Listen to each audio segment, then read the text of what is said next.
বিকালে ছেলের আবদার যে চিকেন রোল খাবে বলে হইতে তুমি ফ্রিজে একটু মাংস থাকলো কুচি কুচি করে তাকে একটু আদা রসুন পেঁয়াজ দিয়ে সব রকম দিয়ে একটু ভাজা ভাজা করে লিছি আর ক্যাপসিকাম দিচ্ছি।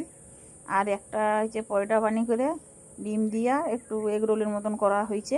এবার তার উপরে দেখো একটু চিকেনের যে পুরটা করছি সেই পুরটাকে দিয়ে দেবো। আবার আবার এই যে শশা খাবে অল্প একটু শশা দেবো। আর রুটিটাকে একটু বড়ো করছি যেহেতু একটু পেটটা ভার হবে তার জন্য।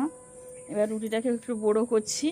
এবার কুচানো পেঁয়াজ দিচ্ছি আর দিচ্ছি হচ্ছে ওই যে লঙ্কা দেবো নি, যেহেতু কাঁচা লঙ্কা দেওয়া হয়েছে পুরে তার জন্য হচ্ছে লঙ্কা দেবো নি, অল্প একটু সস দেবো। সস টসও বেশি পরিমাণে খাইতে চাইনি তাই জন্য যে একটু সে সস দিচ্ছি।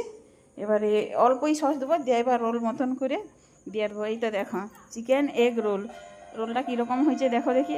বিকালে টিফিনে খুবই সুন্দর একটা খাবার। এই যে দেখো দারুণ হয়েছে।